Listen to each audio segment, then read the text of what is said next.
Hola, ¿cómo están? Bienvenidos. Qué rico que podemos encontrarnos otra vez en esta serie de mensajes, Las Victorias de la Fe. Espero que lo estés disfrutando, espero también que puedas compartirlo con las amistades, con los hermanos, con quienes tengan interés en escuchar una serie como esta. Y por supuesto espero también me puedas dejar algún comentario, porque recuerda que la verdad que no tenemos esta interacción. Si quieres escribirme a mi correo electrónico, si quieres dejar algún comentario en nuestro canal YouTube, sería realmente muy bonito para poder saber qué está pasando con todo esto que estamos estudiando. Hoy día quiero invitarte a abrir tu Biblia en Josué capítulo 5. Vamos a trabajar los versículos 1 al 12. Y el mensaje de hoy, en esta cuarta sesión de las Victorias de la Fe, el mensaje de hoy se llama La consagración antes de la conquista. Bien. Recordemos brevemente que habían cruzado los israelitas, más o menos unas 2 millones de personas, el río Jordán. Eso es lo que vimos en la sesión anterior. Y habían acampado en un lugar que se llama hasta hoy Gilgal.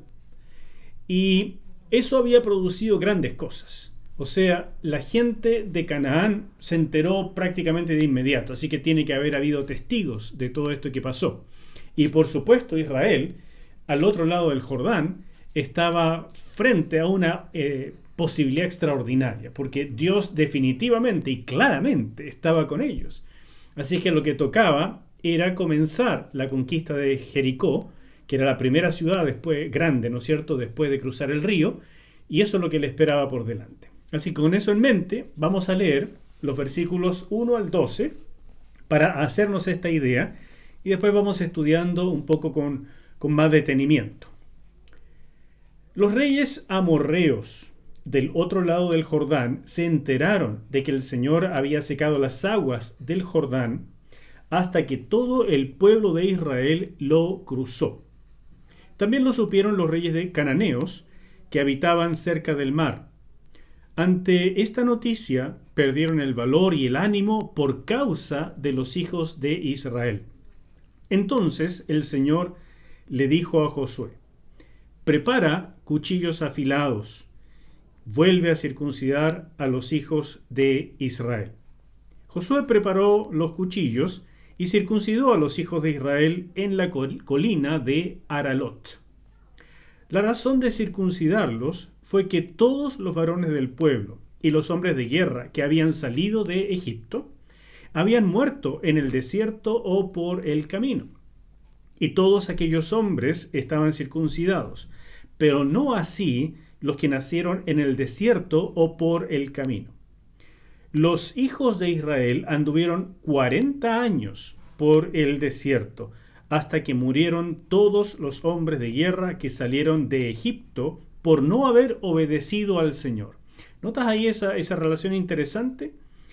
No obedecieron, por tanto, no pudieron siquiera librar una batalla, así que estos hombres de guerra, en el fondo es una ironía, pero al mismo tiempo porque no obedecieron es porque no pudieron entrar a la tierra, no pudieron entrar en batalla.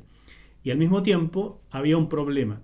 Sus hijos no estaban circuncidados, o sea que tampoco obedecieron en eso. Recordemos ese tema. Por eso el Señor les dijo que no verían la tierra que les había prometido a sus padres, una tierra abundante en leche y miel.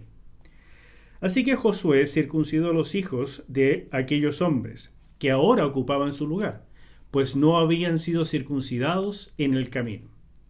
Una vez circuncidados, todos los hombres se quedaron en el campamento hasta que sanaron, por lo menos 3 días incapacitados con mucho dolor.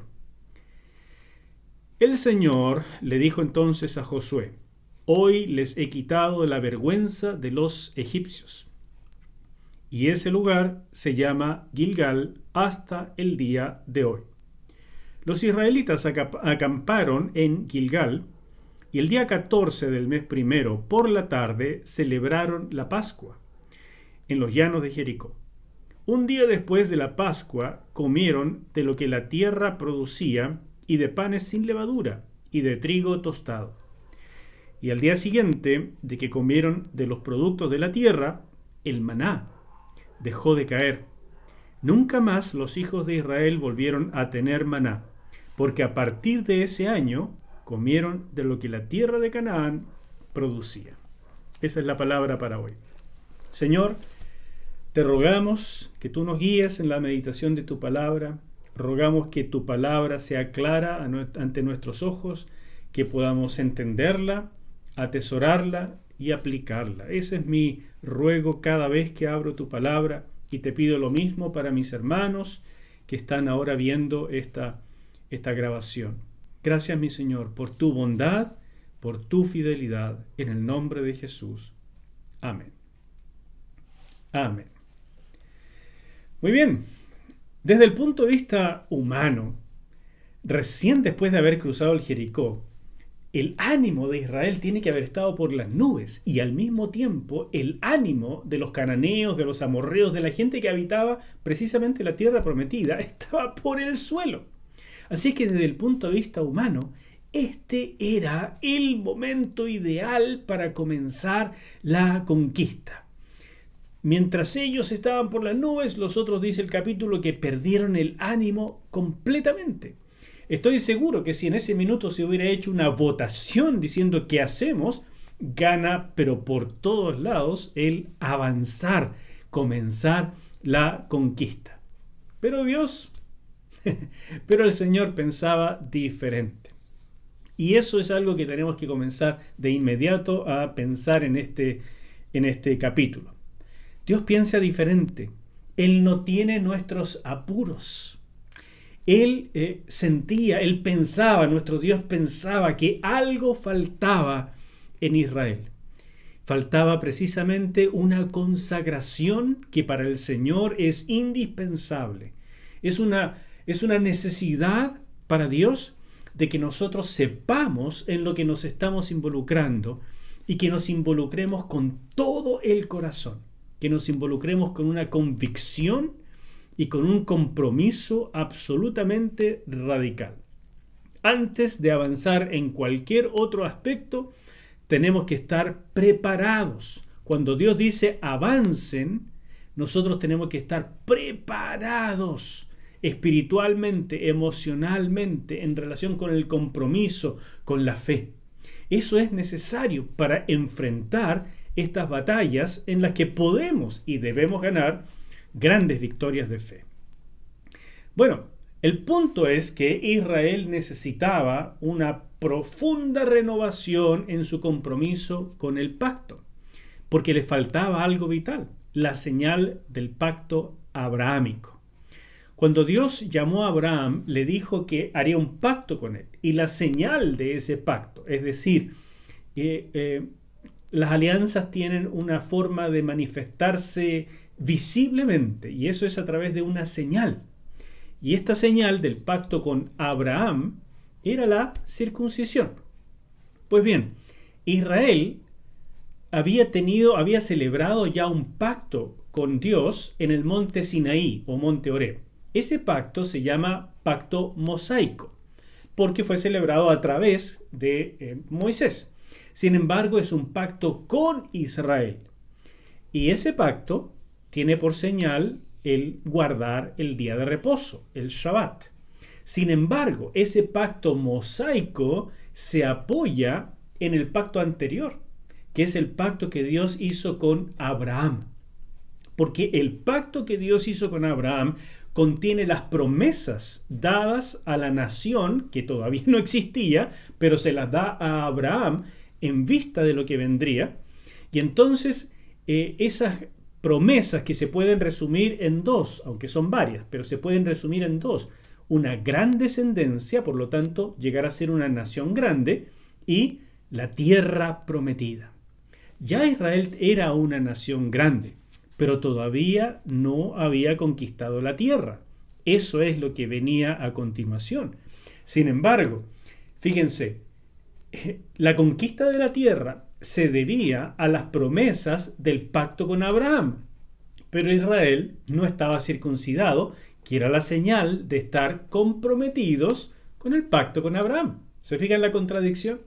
Por eso Dios dijo, ustedes han vivido un extraordinario milagro y sienten que pueden ahora arrasar con todo enemigo. Sin embargo, paren, porque para mí es más importante que ustedes entiendan el propósito de lo que estamos haciendo, que ustedes entiendan el sentido de su historia, que es precisamente el compromiso con Dios.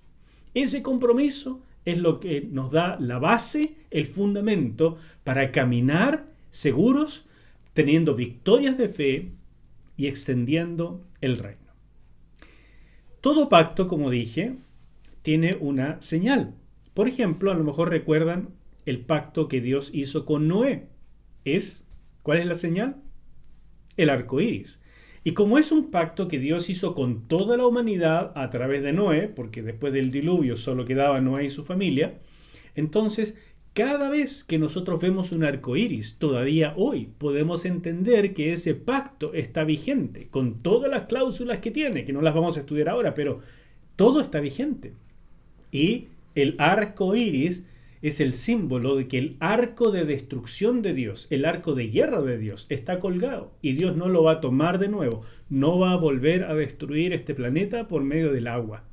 Al menos eso estamos seguros. El pacto con Abraham, que es el siguiente pacto bíblico, precisamente tiene esta señal que se llama circuncisión. El pacto mosaico, como ya dije, tiene otra señal, que es guardar el día de reposo.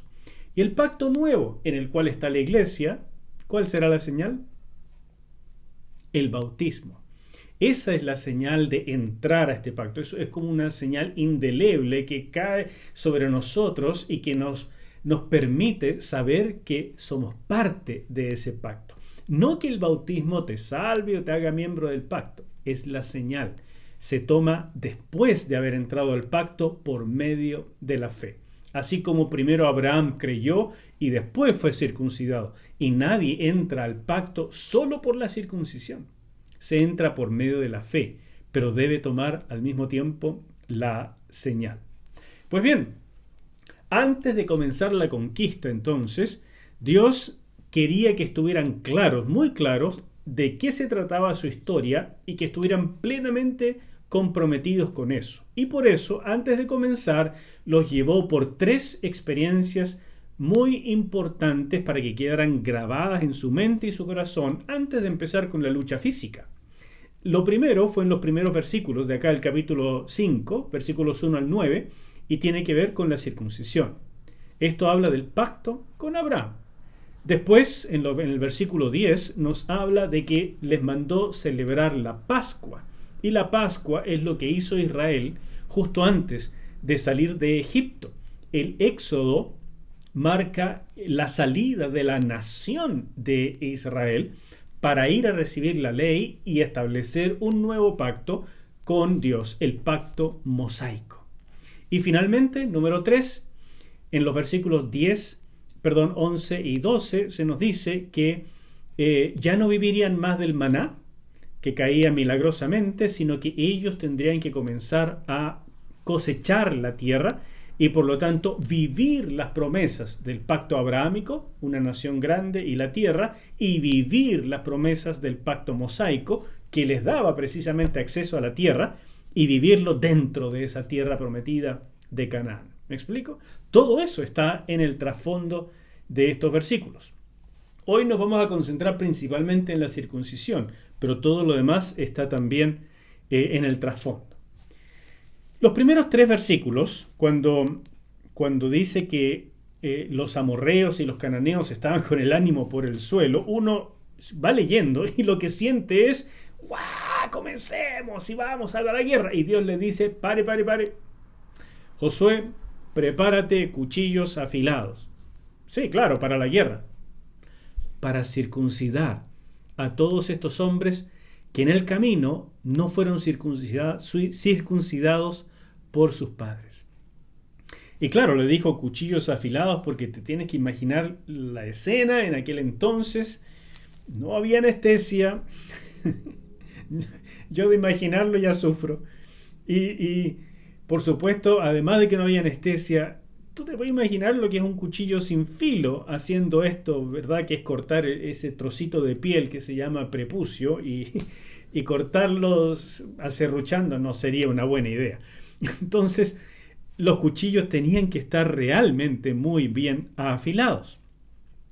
Pero lo que el texto nos empieza a destacar con mucha fuerza es que Dios le va hablando a Josué, tal como lo hacía con Moisés, y Josué responde con una obediencia instantánea, inmediata. Fíjate, en el capítulo 1, versículo 1, dice, habló el Señor con Josué. Así comienza este libro. En el capítulo 3, versículo 7, el Señor le dijo a Josué. En el capítulo 4, versículo 1, el Señor le dijo a Josué. Y lo mismo en el capítulo 4, versículo 15. Y en el capítulo 5, versículo 2, entonces el Señor le dijo a Josué. Y en el versículo 9, la misma expresión. El Señor le dijo entonces a Josué. O sea, esta repetición es evidente. Y nos está diciendo, Dios está hablándole a su siervo directamente. Pero él tiene que tomar medidas. ¿Cuáles son esas medidas? Obedecer. Y por supuesto, Josué no iba a cometer el error que cometieron los padres de estas personas. Así que lo circuncidó de inmediato. Tan pronto el Señor lo mandó, así lo hizo Josué. Así que llevó a todos los varones a una colina que queda por ahí cerca en Gilgal, y aparentemente fue Josué el que le dio el nombre a esa colina y la llamó Aralot.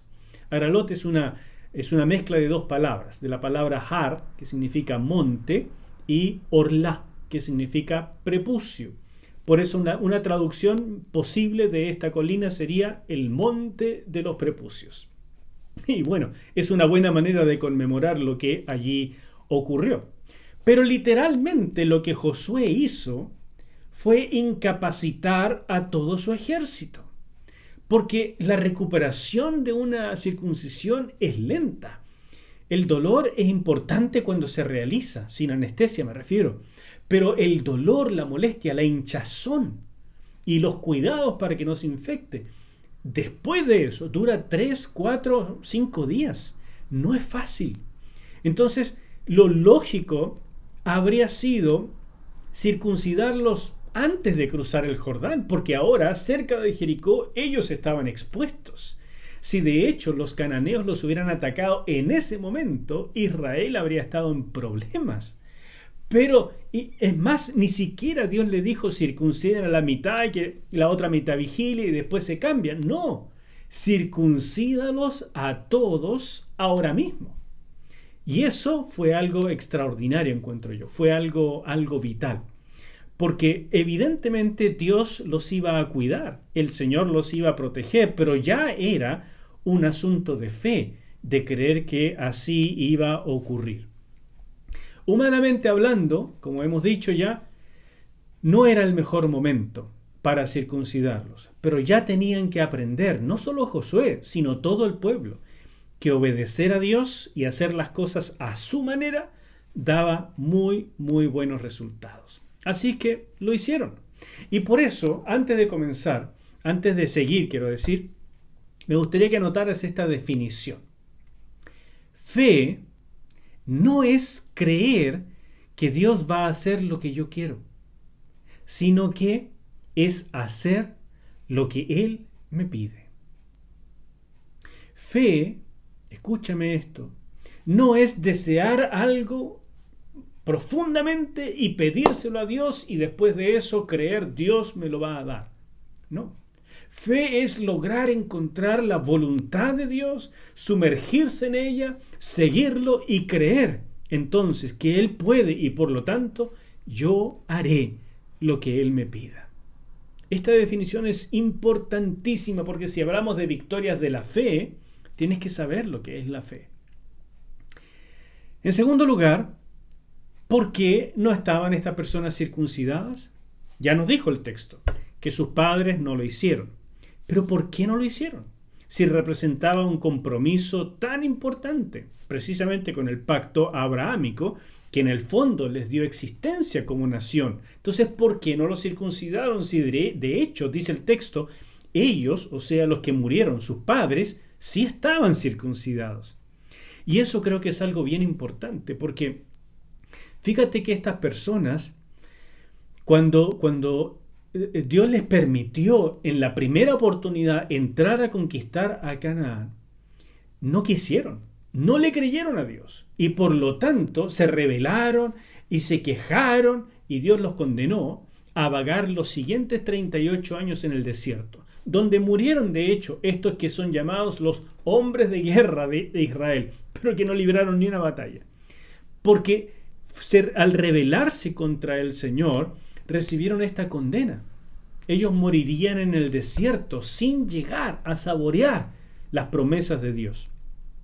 Pero lo que nos estamos descubriendo en este momento es que estas personas no solamente tuvieron ese momento, ese chispazo de rebeldía, sino que parece que era una forma de vida y Dios los tenía evaluados. Y eso se manifestó en que en esos 38 años donde nacieron hijos e hijas, ¿no es cierto?, a los varoncitos no los circuncidaban, como era la práctica. La práctica era que a los varones de Israel se les debía circuncidar en memoria del pacto con Abraham. Entonces, ¿por qué no lo hicieron? Porque en su corazón guardaban esta frustración, este enojo, esta rebeldía. Y eso es algo que nosotros tenemos que entender y verdaderamente examinarnos nosotros mismos. Porque estas personas ya definitivamente no estaban con la fe de Abraham. Pero lo que era importante de entender es que si ellos no entraban a la tierra prometida con la fe de Abraham, con las promesas de Abraham y con la forma de vida de Abraham, no podían pensar en tener las conquistas de fe de Abraham. Y de eso se trata la vida espiritual. Si queremos victorias de la fe, necesitamos aprender a caminar en la fe de una persona como el patriarca Abraham. Así es que esta era una señal grave de la espiritualidad de la gente en ese período. No fue un instante de debilidad cuando rechazaron la oferta de Dios, sino una manifestación de su corazón. Y Dios lo sabía, los tenía evaluados. Por lo tanto, cuando Dios los sentenció, Él sabía lo que estaba pasando. Y por tanto, también Dios sabía exactamente que ahora, habiendo terminado ese periodo de juicio y habiendo muerto estos hombres que tenían esta cosa en el corazón, ahora iba a tratar con las personas que eran niños cuando salieron de Egipto, pero que ahora eran los hombres de guerra. Y lo primero que tenía que tratar era ofrecerles, porque no era una obligación, era ofrecerles la circuncisión para que ellos se comprometieran voluntariamente con lo que les dio existencia como nación y lo que les daba el sustento espiritual, emocional y físico para entrar a conquistar la tierra prometida. Evidentemente, si la gente decía, no me interesa, no quiero, vamos a la guerra nomás, hasta ahí llegaba el asunto. Pero cuando uno entiende lo que Dios quiere y camina en esos caminos, camina por medio de la fe, es normal, mis queridos, es normal vivir victorias de fe. No es la excepción, es la regla en el reino de Dios. Hay una tremenda diferencia, mis hermanos, hay una tremenda diferencia entre un Dios presente en nuestra vida y un Dios prioritario. ¿Me escuchaste? A veces nosotros tenemos a un Dios presente. Sabemos que Dios existe. Lo buscamos cuando lo necesitamos. Pero cuando es un Dios prioritario, ya no solamente utilitario, sino de verdad prioritario. Lo buscamos con frecuencia, lo deseamos como a un amigo. Y por supuesto, queremos agradarle, hacerle feliz, ponerlo contento. Y de eso se trata cuando es prioritario. Por lo tanto, hay que entender que Israel, cuando salió de Egipto, tenía un Dios extremadamente presente. Lo vieron, los guiaba por medio de la columna de nube, por medio de la columna de fuego en la noche. Lo veían hacer las manifestaciones. Vieron al mar abrirse. Ahora vieron hace muy poquito el Jordán abrirse. Vieron el maná caer todos los días. O sea, Dios estaba extremadamente presente. pero parece que no era prioritario en sus vidas. Esa es la diferencia. Durante estos 38 años de enojo y frustración, donde Dios estaba realmente presente, pero no era prioritario en sus corazones, entonces ellos mostraron esta rebeldía y Dios dijo, eso no puede ser en esta siguiente generación.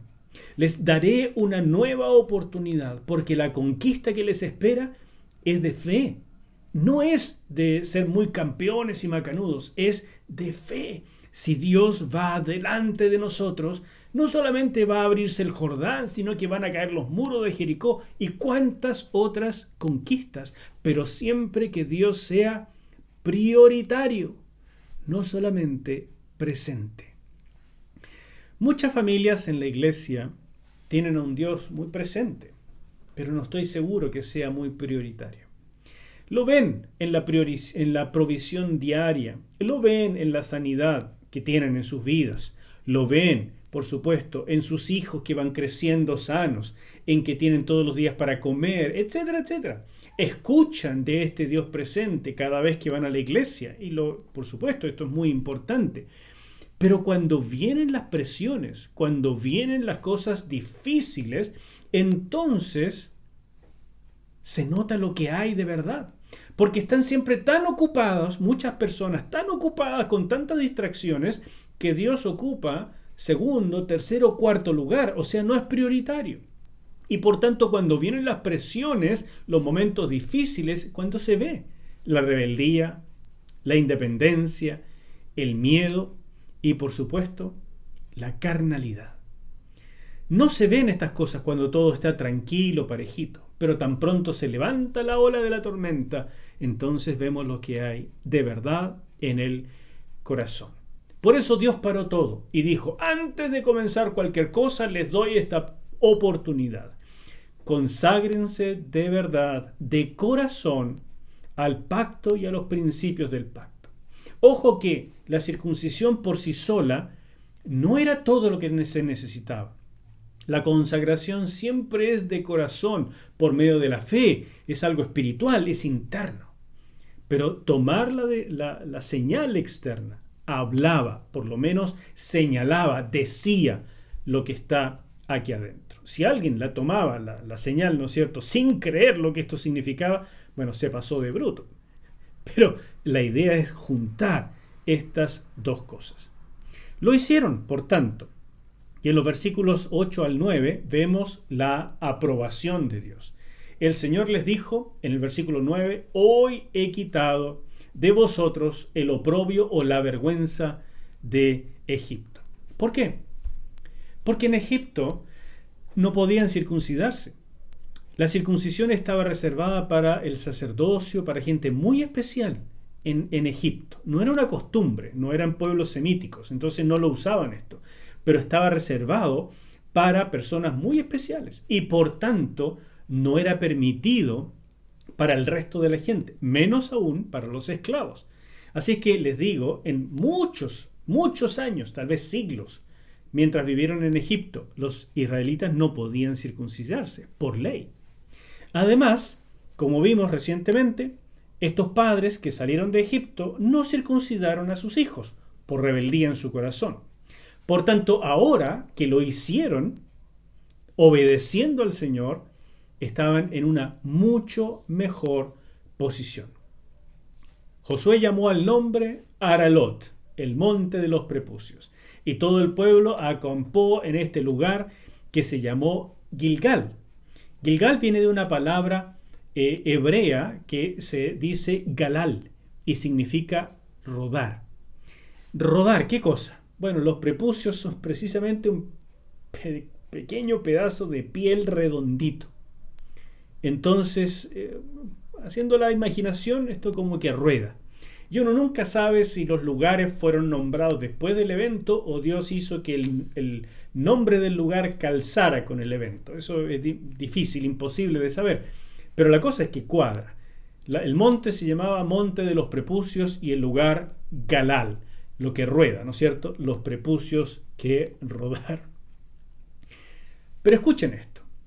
Dios había revelado a través de Moisés algo sumamente importante. En Deuteronomio capítulo 10, versículo 16 dice: así que circunciden el prepucio de su corazón y no sigan siendo obstinados.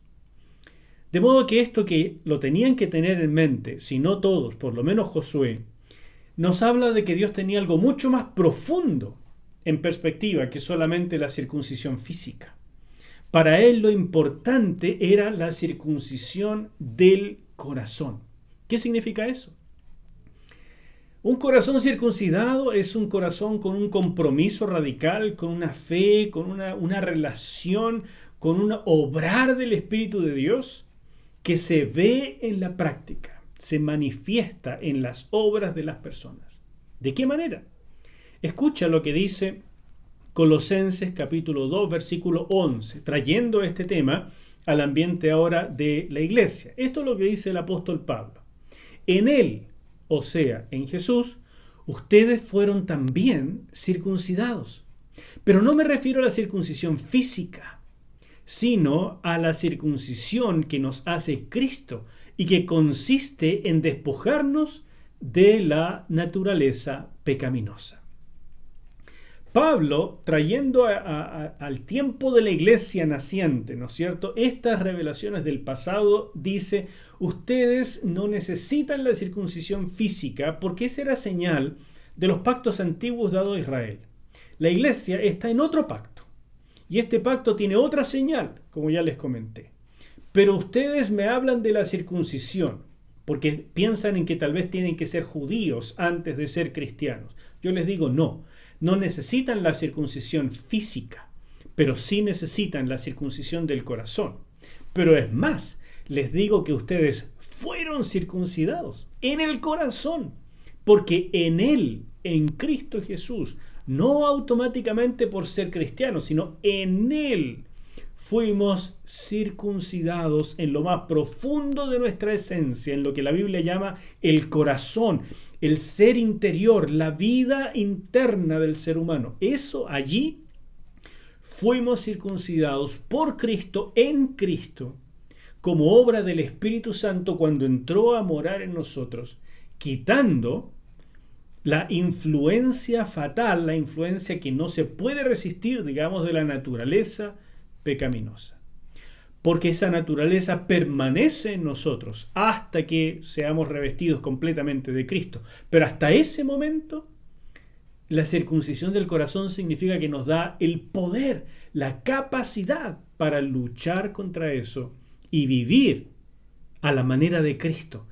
Permitir que el carácter de Jesucristo sea formado en nosotros. Eso es lo que significa la circuncisión del corazón. Es un trabajo que hace el Espíritu Santo con nuestra colaboración. Y el principio es que esta consagración, ¿verdad?, que es quitar la rebeldía contra Dios, sigue plenamente vigente y es absolutamente indispensable para las victorias de fe. No vas a ver victorias de fe mientras te mantienes en rebeldía contra Dios. Mientras vives a tu manera, independiente del Señor, no verás al Señor actuando en todo su poder, a menos que te rindas, te consagres, como aquí Dios le pidió a la nación de Israel. Por eso, el capítulo termina, o este pasaje al menos termina, con dos cosas que hizo el Señor que serían difíciles de olvidar y que serían muy importantes para sellar este tema de los pactos, de la consagración, de la sumisión al Señor. En primer lugar, les dijo que celebraran la Pascua. Y eso, por supuesto, es notable, porque justo antes de salir de Egipto, lo que celebraron fue la primera Pascua en la historia de Israel. Ahora, 40 años después, cuando estaban por comenzar a conquistar la tierra prometida, de hecho, ya en la tierra prometida, después de haber cruzado el Jordán, celebraron la Pascua. No sé si la habrán celebrado realmente en los 40 años anteriores. No lo sé. La verdad es que el texto no lo dice. Sabemos que las fiestas fueron instituidas, pero no sabemos si las celebraron. Porque les digo, esta rebeldía que guardaron en el corazón permearon a estas personas. y fue una época difícil de convivencia, de rebeldía, de enojo, de muerte. Pero ahora, 40 años después, ante la oportunidad de iniciar la conquista, lo primero fue una Pascua. Y esto es importante claramente, porque si la Pascua de 40 años antes dio inicio al éxodo, a la liberación de la nación, esta Pascua, ¿a qué daría inicio? A una conquista extraordinaria para terminar de cumplir las promesas dadas por Dios a Abraham. Y en segundo lugar, Dios hizo otra cosa que no olvidarían jamás. Tan milagrosamente como empezó a caer el maná sobre la tierra cada día por los 40 años anteriores, así de milagroso simplemente cesó de caer. Y de ahí en adelante, nunca más Israel comió del maná milagroso que caía del cielo para alimentarles. Ese año y de ahí en adelante, ellos comerían del fruto de la tierra de Canaán. Por tanto, la conquista era absolutamente necesaria, porque si no, no habría más para comer. De hecho, la conquista sería, por tanto, un asunto de vida o muerte. O conquistas para comer, o no hay comida. Así de convincente fue el Señor. ¿Qué quiero decirles con todo esto para ir acabando este mensaje de hoy? Es un mensaje, creo yo, importante, que nos habla de esta tremenda diferencia de tener a un Dios presente o tener a un Dios prioritario. Un Dios prioritario en tu vida, en tu familia, en tu iglesia. Y es una forma de medir la iglesia también. A veces hay iglesias donde Dios está presente, incluso obra cosas, hace cosas maravillosas y la gente está feliz. Pero no siempre es prioritario, porque un Dios utilitario es lo que más conocemos. Es un Dios al que vamos a pedirle cosas, y como Él es bueno, recibimos de Él. Pero si el corazón de los cristianos que nos reunimos en la iglesia es vamos porque vamos a ver qué cosa maravillosa hace el Señor, qué cosa extraordinaria me va a dar, vamos porque estoy ansioso por recibir algo de Dios, si ese es nuestro espíritu, tenemos a un Dios presente y a un Dios utilitario, pero no a un Dios prioritario. Y de eso se trata el llamado de este capítulo, de que puedas examinarte qué tan prioritario es Dios en tu vida. Toda la narración de Josué es acerca de un hombre como como Josué, que aprendió a poner a Dios y al reino de Dios en primer lugar, y que comprobó durante toda su vida que haciendo eso Dios se encarga de las añadiduras y que no le faltó jamás ni victoria, ni provisión, ni salud, ni todo lo que un hombre, un ser humano, pudiera desear. Eso que llamamos circuncisión del corazón no es un trabajo que el Espíritu Santo hace solo. Lo hace con nuestra colaboración, y nuestra colaboración es esta devoción, esta consagración que hemos visto acá. Cuando el corazón no está circuncidado, o sea, no existe este compromiso radical con el Señor, con su reino, con su voluntad, en los tiempos de crisis se va a manifestar nuestra debilidad física, nuestra debilidad emocional y espiritual, se va a manifestar nuestra rebeldía, nuestra frustración y enojo. Pero con eso te hace daño a ti solamente, no al Señor. Por eso es tan importante observar lo que sale de nosotros en los tiempos de crisis, porque es una forma de conocernos, es una manera de evaluarnos y entender si nuestro corazón está o no circuncidado. Y a diferencia del prepucio físico, la circuncisión del corazón es algo que tenemos que hacer más de una vez en la vida, muchas veces. Es equivalente a ser llenos del Espíritu Santo, andar en el Espíritu, vivir conforme al Espíritu de Dios. Así que en resumen, antes de conducirnos por las victorias del reino de Dios, el Señor quiere consagrarnos en los principios, en las promesas de ese reino extraordinario. Y eso Él lo llama circuncida el prepucio de tu corazón. Amén. Padre, ayúdanos a recibir esta revelación, a vivir en ella, a hacerlo, a vivir en tu voluntad, a ser agradables a ti y permitir que tu Espíritu Santo obre en nosotros, formando a tu Hijo Jesucristo. Oh, sí, Señor. Y en su nombre maravilloso oramos. Amén. Que el Señor les llene de bendiciones. Nos vemos pronto.